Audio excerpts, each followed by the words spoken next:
Hi guys, and welcome to another unboxing and first impressions. Today we're unboxing the latest Christopher Ward called the 12. And I'm so excited about this watch. It got delivered to me today at work. I just came home from work. I decided to skip lunch and just record this, then I'm gonna go eat. So if I'm talking gibberish or if I miss some of the details, that's because I haven't eaten in a while. And because I'm super excited to see this thing in person. The renders are amazing, so let's see if it lives up to the hype. Now, this is just the unboxing and first impressions. I will be doing a full review with macro shots and everything, and honestly, I can't wait to put this under the macro lens to see the level of finish on the case, the bracelet, and the dial and hands. And look at it, such a gorgeous piece. This is their take on the Gerald Genta design of the 70s of an integrated bracelet design sports watch. Like the AP Royal Oak, like the Patek Phillipe Nautilus, like the IWC Engineer. And I have to admit, this looks gorgeous. Wow, it's called the 12 because it has 12 facets on the bezel, so each one of these is aligned with an hour marker, so pretty cool. It has a number of finishes, even on this like small thin bezel, it has a mix of finishes, brushed, then polished, then brushed again, but like vertically. The bracelet as well, look how it plays with the light. It has a brushed top, then you have the polished facet, and then the brushed sides. The bracelet is very thin. The whole watch is actually very thin, and I'm glad they went down this route, because these kind of watches, this Gerald Genta design, works best with a thin watch. When you have a thick one, that's not it. It has to be a thin one to continue with the bracelet. So it's not like you're wearing a watch but a bracelet. This will be available or is available in both stainless steel and titanium. This is the stainless steel version. It's slightly less expensive and it's slightly thicker. But when I say thicker, take it with a grain of salt, because this thing is 9.95 millimeters, whereas the titanium drops another millimeter to 8.95.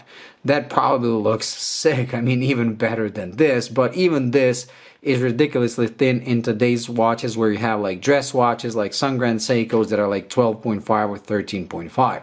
I love that it's thin.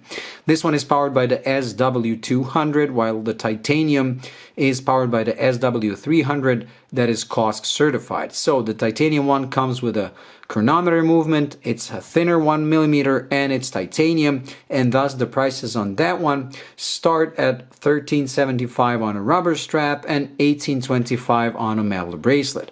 The steel one is $9.95, I believe, yes, $9.95 on a rubber strap and $12.25 on this amazing bracelet. But honestly, if you're gonna be getting the 12, it's a no-brainer. You have to take it on this bracelet.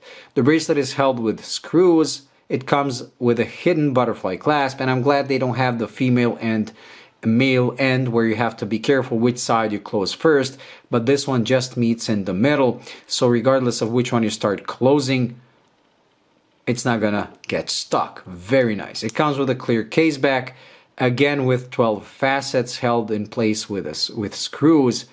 Very nice. I really cannot wait to see this under macro. And the dial is a story of its own. Look at the beautiful pattern. It comes in a wide range of colors, with the titanium having even those that like go into the black on the edges. But honestly, with this type of watch, I prefer a plain color dial like this one. And this is my favorite. It has a date at 6 o'clock, and being the SW200 beats at 28,800 BPH, comes with both hacking and hand winding. Wow, and look at the long hands. Like I said, I can't wait to see this under macro. Sapphire in front, in the back, 100 meters of water resistance as you would expect from a sports watch. This could easily be like a go anywhere, do anything type of a watch. Very elegant, very sporty, and I do like these crown guards. The crown is signed as you would expect. Just amazing. Wow. I have to admit, I'm liking the fact they tried to make this type of a watch, because next to the Tissot PRX, there aren't a lot of watches that are on the market. They're the alternative to the uber expensive and hard to get AP and Patek Philippe and even the IWC. So I love this and I like the PRX, and I'm actually having one shipped to me from my friend, so we're going to do a comparison video between the two to compare, because even though one is slightly more expensive than the other, they can be, let's say, classified as an affordable ones. Not affordable, but ones that you can actually buy, unlike those other ones that are the originals. So that's it when it comes to this unboxing and first impressions. I will put it on my wrist. It hasn't been sized, and we'll do a loom shot, and that's gonna be it. Then I'm probably gonna be starting recording the macro shots even tonight, because I'm super excited. I'm currently wearing this DW60 640 that I received some time ago, and loving that thing as well. But I believe this thing is gonna dethrone it from my wrist. So let me just close the clasp, even though, as you can see, the bracelet is not sized. So my wrist is 6.5 inches because I lost some weight, but even on my 6.5 inch wrist, it's not too big. Apparently the lug-to-lug is 44.5, but I don't know if they're counting in this part here, or is it up to here. I'm gonna have all the measurements for the review, and look how thin it is. Like I said, these types of watches need to be thin. That's when the bracelet and the finish and everything comes together and makes it look the way it's supposed to. I haven't had the chance to try the PRX in person. I will in a couple of days, then I'm gonna compare the two. But based on this alone, I would have no problems spending money on this one. Now, usually, not usually, always, Christopher Ward just lends watches. You have to return them. I never charge for my reviews, but I'm kind of struggling. I'll see once I do the full review and macro shots. I'm struggling with the idea to write them and ask them to give me a discount and let me keep this one. I would gladly buy it. Wow.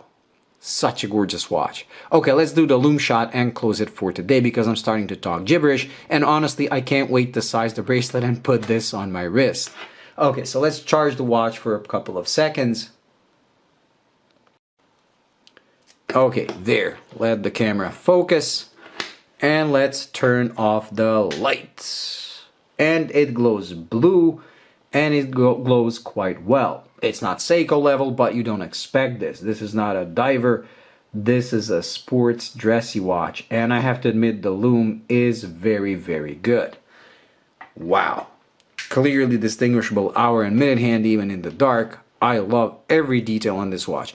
So far, like in the unboxings, I always find something that I don't like, and then I try to like elaborate on it in the review. But with this, I'm just speechless. I really have nothing that I can say that I dislike about this watch.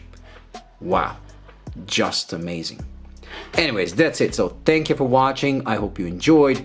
Do stay tuned for the full review, and stay tuned for the comparison with the Tissot PRX, and I'll see you in the next one. Bye.